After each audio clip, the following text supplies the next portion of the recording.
Coucou. Bon, oui, on se retrouve un peu dans ma salle de bain, mais c'est ma première vidéo YouTube.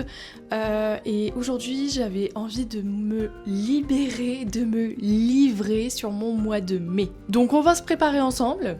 Et puis je vais vous raconter tout ce que j'ai traversé pendant le mois de mai. Je sais pas vous comment vous avez vécu le mois de mai, etc. Mais pour moi c'était vraiment hyper compliqué et je crois que c'est la première fois depuis longtemps que je n'avais pas vécu ça. Clairement j'avais une baisse de motivation, je pleurais, je savais même pas pourquoi. J'avais plus envie de rien et en fait très honnêtement ça m'a fait peur parce que je me suis vue retomber en dépression. J'en ai déjà fait 3 dans ma vie, donc si on pouvait échapper, ça serait bien. Et finalement, je suis trop contente parce que ça commence petit à petit à aller mieux, même si c'est encore un petit peu compliqué de temps en temps. Je me brosse les dents puis on reparle après, ok ?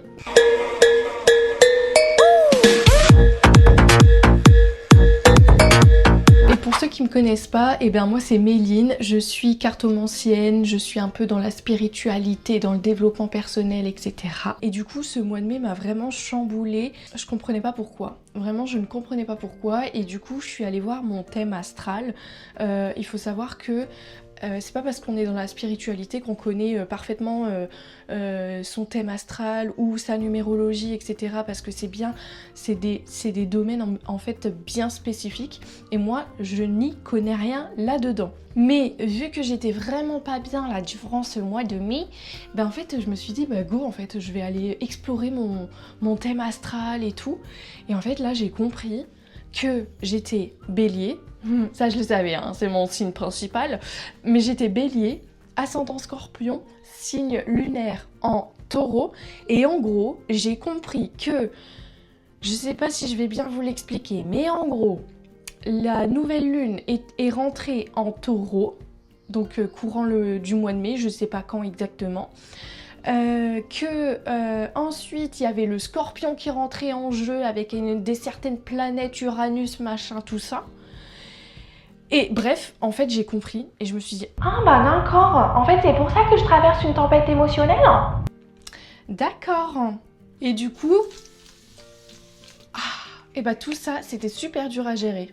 En fait, pour vous raconter un peu mon histoire, à la base j'étais vraiment assistante maternelle pendant 2 ans. Et puis je suis tombée enceinte et c'est à ce moment-là où je me suis dit j'arrête le métier. Clairement j'en avais marre. Ça me vibrait plus, etc. Puis moi je suis quelqu'un qui adore vibrer dans mes métiers, etc. Et là ça vibrait absolument plus et je me suis dit je suis enceinte, profitons-en pour changer de voie professionnelle et puis pourquoi pas me mettre à mon compte. Me mettre à mon compte en tant que cartomancienne, énergéticienne, etc. En gros clairement je le voyais comme un signe parce que je me suis dit waouh, attends, je suis en train de faire un burn par rapport au métier d'asthmate et comme par hasard j'ai un bébé dans mon ventre et du coup clairement j'ai vu ça comme une opportunité et je me suis lancée. Donc en fait là le mois de mai quand je me suis retrouvée avec une baisse de motivation, en mode mais pourquoi en fait, pourquoi je suis à mon compte, je travaille quand je veux, j'aime ce que je fais, je me sens bien. Et pourquoi d'un coup, bim, au mois de mai, ça va plus? Vraiment, ça m'a fait peur. Ça m'a fait peur parce que très clairement, je me suis dit putain, mais ça se trouve, en fait, je me suis pas encore trouvée. Mais qui je suis, en fait? Vraiment, mon identité, je suis qui? Et pareil, je sais pas le prononcer, n'attrapez pas ma veste, mais le Human Design, voilà. En gros, ça représente ton astrologie avec toute ta numérologie. Et en gros, tiens, t'es comme ça. Et donc pareil, je suis allée le voir. Et c'est là aussi que j'ai compris. Et je me suis dit, mais d'accord, mais en fait, ok. Donc en fait, grâce à ça, j'ai compris que j'aimais la liberté. Alors que ça, je l'avais pas forcément... Je l'avais pas forcément conscientisé, je savais que j'aimais pas être tenue par un patron, etc., mais pas à ce point-là et pas au point que ça soit noté en fait dans mon thème astral et ma numérologie. Et d'ailleurs ça, quand je suis en consultation donc avec des clientes pour la cartomancie ou des soins énergétiques, etc. Bah en fait j'ai tendance à leur dire d'aller voir leur thème astral et la numérologie, parce que clairement moi c'est grâce à ça que je sais le pourquoi du comment. Bon, après, je me suis toujours trouvée à part dès mon enfance. Je savais que j'étais hypersensible en fait, mais ça, je l'ai appris sur le tard. Mais en gros, je voyais très clairement que j'étais déjà différente des autres quand j'étais à l'école, etc. J'étais vraiment souvent à part en fait. Mais vraiment, je me considère comme une personne compliquée. Enfin, beaucoup de personnes ont du mal à me cerner, ont du mal à me comprendre, etc. Mais même moi, j'arrive même pas à comprendre. Alors comment veux-tu que des personnes extérieures arrivent à me comprendre? Bref, je m'éparpille un petit peu, mais je vous préviens, c'est ma première vidéo YouTube. J'ai pas de trame, j'ai rien du tout. Je laisse venir comme ça vient, donc voilà. Bref, tout ça pour dire que à la base, moi je suis pas du tout sensible. Alors je suis sensible aux énergies, mais je suis pas sensible quand il y a une nouvelle lune, quand il y a une pleine lune, quand les planètes rétrogrades, etc., etc. Genre vraiment, à la base, ce genre de choses, ce genre d'événements, ça ne me fait rien. Bah là, c'est tout le contraire. Genre vraiment. Mais une tempête! Non, vraiment. J'ai pas compris en fait. J'ai vraiment pas compris pour le coup. C'est quoi ça? Va venir estomper. Bref, mais pour moi c'était impossible en fait que je sois perdue étant donné que je faisais un métier qui me correspondait et qui me plaît en fait. Donc pour moi je comprenais pas ce que je devais changer en fait dans mon... Enfin sur le côté professionnel. Je comprenais vraiment pas. Après, ça a commencé quand même fin avril, où j'ai eu des baisses de motivation parce que j'avais tendance à faire des lives sur... je sais pas si on a le droit de le dire. En gros, je faisais des lives sur TikTok de cartomancie. Et donc je tirais les cartes aux gens, etc. Bon, vous en voyez plein hein, maintenant sur TikTok et tout. Et du coup, je commençais à de moins en moins en faire. J'étais de moins en moins présente et je sentais que ça vibrait plus en fait. Quand j'étais en live et tout, j'étais tendue, puis en fait faut dire que les gens ont très peu de respect aussi et du coup ça moi c'est quelque chose que j'arrive pas. Enfin genre vraiment, déjà tu me dis pas bonjour, tu me dis pas merci. En fait je suis pas un robot, d'accord.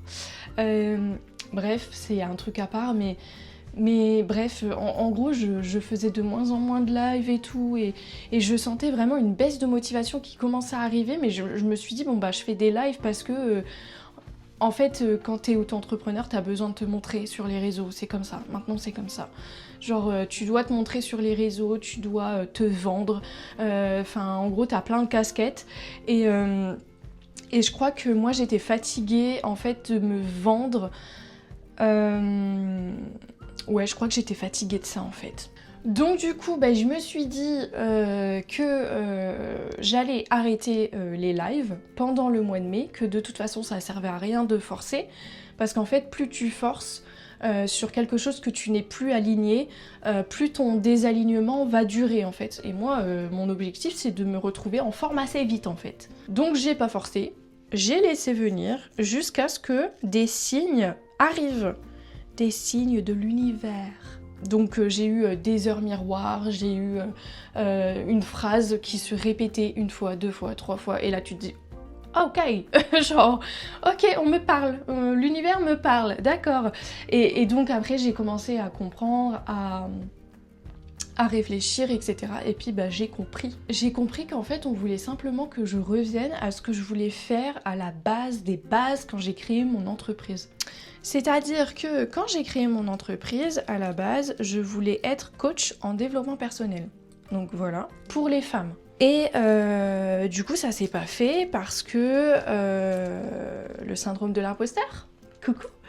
Bref, manque de légitimité, je me sentais pas je me sentais pas en fait d'accompagner les femmes, etc. Je me disais, mais t'es qui toi, Méline, pour accompagner des meufs? D'accord.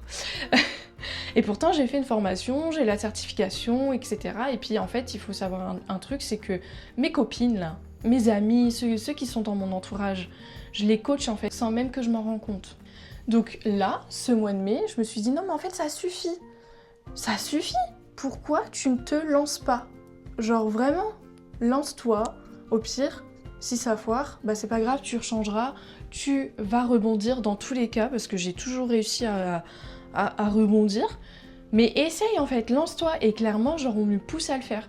Mais j'ai compris que là, on me poussait à devenir... Enfin, c'est pas à devenir, parce qu'en réalité, je suis déjà coach. Vous voyez, j'ai vraiment du mal avec ça. Mais en gros, on me pousse là à être coach pour les mamans. Genre les mamans qui n'ont pas confiance en elles dans leur rôle de mère, qui doutent d'elles, qui sont fatiguées mentalement, etc., etc. Bah en fait, moi, du coup, je crois que j'ai envie d'être présente pour elles. Genre, elles viennent, elles prennent une séance avec moi. Tu me déposes tout, tu me dis tout ce que tu as à dire. Je suis là pour t'écouter. On va bien évidemment travailler ensemble sur tes blessures, tes blocages, tes croyances limitantes, etc. Et puis en fait, à la fin, on va faire un soin énergétique. Donc en fait, j'ai compris que j'étais pas faite pour rentrer dans un seul métier classique. C'est-à-dire qu'aujourd'hui, il y a plein de coachs en développement personnel, mais en fait, ils ont tout un protocole à suivre. Moi, dans la formation que j'ai faite, c'est vraiment... la première étape, c'est ça. La deuxième, c'est ça. La troisième, c'est ça. Et en fait, c'était très rigide. Et moi, en fait, là, j'ai compris, grâce à mon Human Design, que je n'étais pas faite pour rentrer dans un cadre trop rigide et que, en gros, je suis faite pour créer ma méthode. Pourquoi je mets des guillemets? Ma méthode. Non, j'ai vraiment du mal avec ça, c'est fou. Et du coup, qu'est-ce que j'aime moi? Ben moi, j'aime l'énergétique, les soins énergétiques, j'aime les oracles, j'aime tout cet univers en fait de spiritualité, etc. Et je me suis dit, mais pourquoi je l'associe pas avec le coaching en développement personnel pour les mamans? Voilà, donc en fait maintenant, je sais à peu près où je vais. Je sais que je veux faire du coaching pour les mamans. Les mamans, comme je vous l'ai dit, hein, qui se sentent épuisées, machin et tout. Et derrière, je fais le soin énergétique après la séance pour finir de nettoyer tout ça. Bon, du coup, on se retrouve dans ma cuisine. Je vais faire mon petit déjeuner parce que en fait, j'ai pas mangé. Il est 8h48. Voilà, vous voyez, ça fait partie des heures miroirs, le 8 et le 8. Et sinon, je sais pas comment vous avez vécu votre mois de mai, si vous êtes réceptif aux énergies, etc. Mais vraiment, moi, c'est compliqué, je commence seulement à sortir de la tête de l'eau, quoi. Mais je vous jure qu'il y a aussi un autre truc que j'ai compris là récemment, durant ce mois de mai. Non, mais beaucoup de prise de conscience et de transformation durant ce mois. J'ai compris qu'en fait... Alors, souvent, j'avais tendance à me dire, lundi, je fais ça, de telle heure à telle heure, et puis mardi, je fais ça, de telle heure à telle heure, etc. Et en fait, du coup, ça, c'est le cadre trop rigide que je peux retrouver en entreprise, à l'extérieur, etc. Et en fait, j'ai compris seulement maintenant que ce fonctionnement-là, c'était pas pour moi. C'est pareil, là, je fais une vidéo YouTube, ma première. Bon, je pense que vous l'avez compris depuis, hein. Mais en gros... J'étais en train, juste avant de filmer, j'étais en train de me dire ouais mais du coup faut que je sois régulière sur les réseaux. Bah non en fait. Non, tu sais que ça marche pas. Ne sois pas régulière. Tu sors ta vidéo YouTube quand tu veux. T'es régulière, tant mieux, tu l'es pas, c'est pas grave en fait. Genre je suis pas là pour les vues, je suis là juste pour aider quelques personnes et puis raconter ma life. Si parmi vous il y a des gens qui se retrouvent dans ce que je dis, moi c'est tout ce qui m'importe. Mais... être régulière comme ça, avoir un cadre rigide, ce n'est pas moi, ce n'est pas mon fonctionnement. Et quand je fonctionne comme ça, j'ai tendance à m'épuiser en fait. Donc stop, faut que j'arrête, faut que j'arrête. Regardez, j'ai acheté ce petit short de chez ProMode. Je l'aime trop, je l'ai acheté hier. Voilà. Bon, je prends mon petit déjeuner puis je vous reprends après. Du coup, j'ai pris mon petit déjeuner, on se retrouve Du coup, je sais plus trop ce que je disais, mais en gros, je crois que je parlais du cadre assez rigide, etc. Et pour tout vous dire, j'étais même en train de me dire, mais finalement, est-ce qu'il serait pas mieux pour moi de retrouver un travail à l'extérieur? Et comme ça, je me prends plus la tête en fait. Parce que quand t'es à ton compte, il faut se le dire, hein, beaucoup de gens croient que du coup on peut travailler comme on veut, que c'est facile, etc., etc. Mais pas du tout. En fait, t'as la pression financière en permanence. Et ça c'est très dur. J'étais vraiment en train de me dire, mais vas-y, je reprends un boulot à l'extérieur et puis basta. Mais en fait, c'est pas du tout dans ma numérologie et dans mon thème astral. Genre, clairement, on dit que je ne suis pas faite pour travailler à l'extérieur. Donc, en gros, j'ai pas le choix. Je dois réussir. J'ai pas le choix. Mais vous savez quoi? Je vais réussir. Je vous promets, je vais réussir. Bref, du coup, ce que j'aime bien faire le matin, c'est me tirer les cartes concernant, pour savoir en fait mon énergie du jour. Donc c'est parti, on va le faire. Je vous préviens tout de suite, c'est pas parce que vous me voyez tirer les cartes maintenant que je ne me suis pas protégée, que je me suis pas ancrée, que je me suis pas connectée. Que ce soit bien clair, d'accord? Allez, c'est parti, quelles sont mes énergies du jour?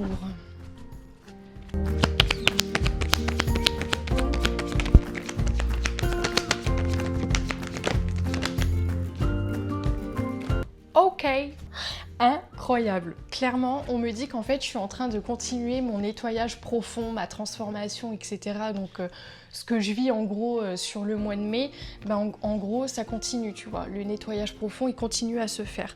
On me dit que j'ai réussi à lâcher prise et on me dit de rester dans ce mindset-là, de continuer à lâcher prise parce qu'en fait, c'est comme ça que je vais réussir à me sortir de cette tempête émotionnelle. On me parle d'un conflit intérieur, hein. Ouais, clairement, hein. Clairement, on me parle d'un conflit intérieur. Bah oui, forcément, je ne savais plus où j'allais, je ne savais plus qui j'étais, etc. J'étais complètement perdue. Et puis, on me dit que je vais recevoir des nouvelles aujourd'hui. Alors ça peut être un message, ça peut être tout et n'importe quoi. Donc en gros, je vais recevoir des nouvelles aujourd'hui. Bah écoute, je vous tiendrai au courant. Bon, aujourd'hui, je vous parle de tout ça, hein, de tout ce que j'ai traversé au mois de mai, etc. Mais très honnêtement, pareil, j'ai pas envie de me mettre dans une case sur YouTube en disant « bah elle parle de ça ». C'est tout. Non, je pense que je vais vous parler de tout et de rien, de... Franchement, si j'ai une idée comme ça, bah hop, je vais pas me prendre la tête, je vais filmer puis je vais poster en fait. J'ai pas envie de rentrer dans une case, je pense que vous l'avez compris, et puis bah on verra ce que ça donne. En tout cas, j'espère que cette première vidéo vous a plu. Moi, je dois vous laisser parce que j'ai quand même du travail. N'hésitez pas à me rejoindre sur mes réseaux, je vous les mettrai quelque part ici. Et puis à la prochaine, bye!